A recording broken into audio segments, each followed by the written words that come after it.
and for a book signing. Do you get scared about these sort of events, meeting the public? I get tired after a while, you know. There's a lot of handshaking and a lot of intensity. They bring a lot of letters, you know. A lot of sort of having to smile for everyone, isn't it? Really, that sort of thing. Well, I don't do really well at falsity, but I do, you know.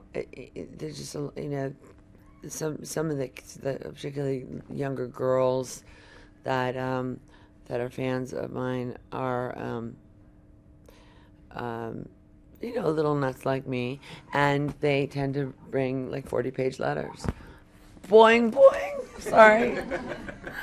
I think I'm gonna throw that thing into the Thames. It's got the worst ringtone and it won't shut up. It's the worst cell phone in the history of the world. Siemens, don't buy one.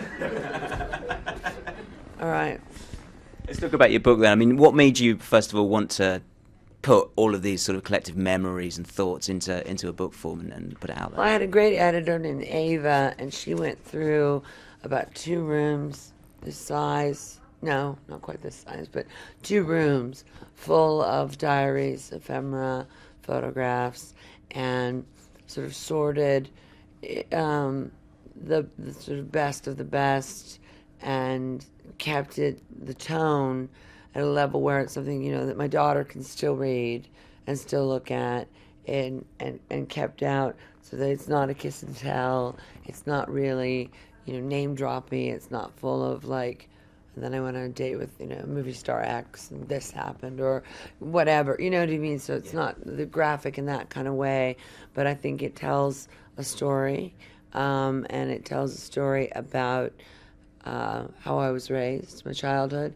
and my adolescence, but which was spent mostly here in the UK,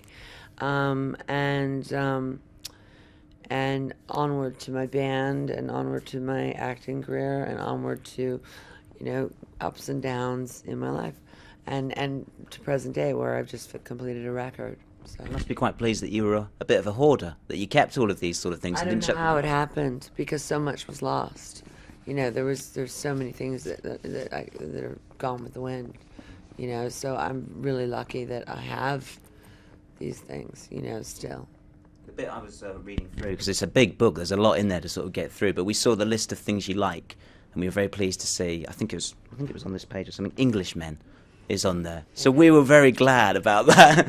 We made the grade. Is Englishmen nice? Yeah, you know, I'm staying in a lovely hotel in Mayfair, and I walk in and I look around, and there's just something about Englishmen. They're just better groomed. They have longer, better hair. They have nicer coats. The cut of their clothes are nicer. Even 60-year-old men, 70-year-old, they're just sexier. I don't know what it is. You know, I think a lot of American women believe that, but, you know, when you're amongst them, it's like Englishmen from the city are just, they're sexier. The accent as well? You know, that's sort of a myth. I mean, I can do the accent as well.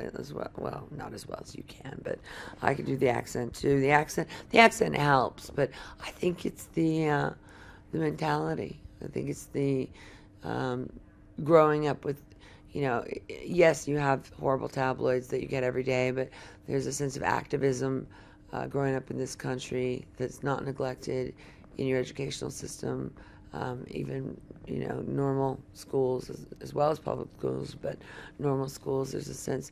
I've never met an English person who didn't have strong political or spiritual opinions, and, you know, and couldn't do algebra. And I've never met an illiterate English person.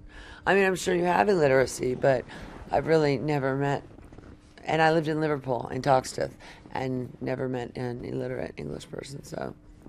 They might be out there somewhere. I was good at algebra, for the record. Read if you're one of them.